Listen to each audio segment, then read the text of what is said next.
Good day, everybody, and welcome to another edition of the Military and Foreign Affairs Network. I am your host, the voice of reason. I wanted to do a quick additional update. I thought it worth discussing about two issues that are not getting a lot of quote unquote mainstream attention. So first off, the French are now going to provide long-range missiles, basically their version of the Storm Shadow. It's called the Scalp, S-C-A-L-P. The French will provide these weapon systems, apparently with the acknowledgement that they will only be used inside of the pre-war borders of Ukraine. So very interesting to see that. And ultimately, the question is how many aircraft do the Ukrainians have that are able to launch these systems? And then finally, is the French putting themselves in a position where we could see some sort of Russian retaliation? At what point do the French, does the United Kingdom put themselves as a participant in this conflict? And obviously that hasn't happened yet, but again, yet is the key word. Now, we have seen reports about Russian casualties in Western media. The Ukrainians report astronomically high numbers, around 200,000 Russian casualties. Western sources that are keying off some internal Russian sources are saying in the neighborhood of about 50,000 Russian KIA, 47,000 to 50,000. So why is the Ukrainians, why are they stating that 200,000, in excess of 200,000 Russian casualties? Why would they say that? If it's more in lines of 50,000, 40,000.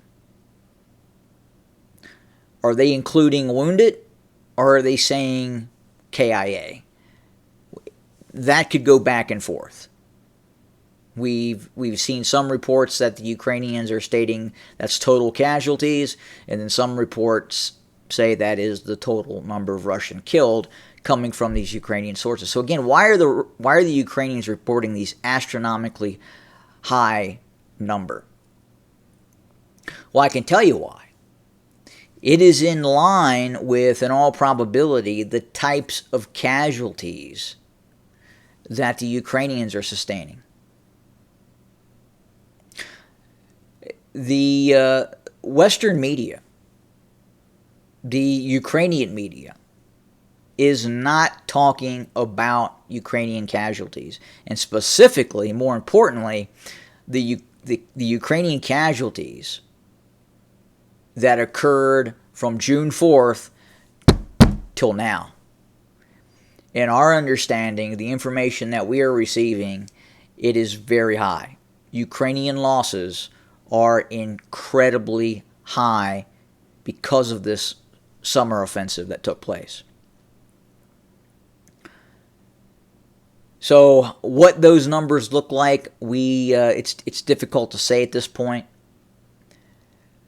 But we do know that obviously the offensive has failed. We are not seeing multi-brigade actions by the Ukrainians.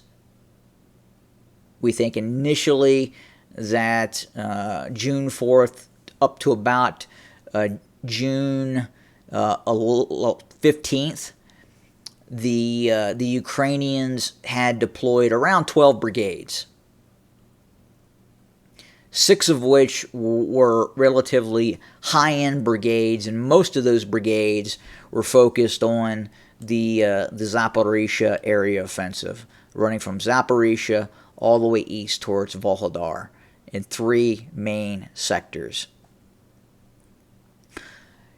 And again, the casualty figures by members of the press that have made it to forward operating areas and have been able to visit hospitals have been incredibly high. Incredibly high. I mean, catastrophic losses for the Ukrainians. And then you have to look at the shifting population.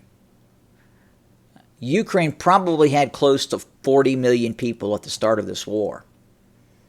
And some accounts that there are now just over 20 million people now living in Ukraine. People have fled. People have gotten out. They have used this opportunity to flee what is essentially an incredibly corrupt nation.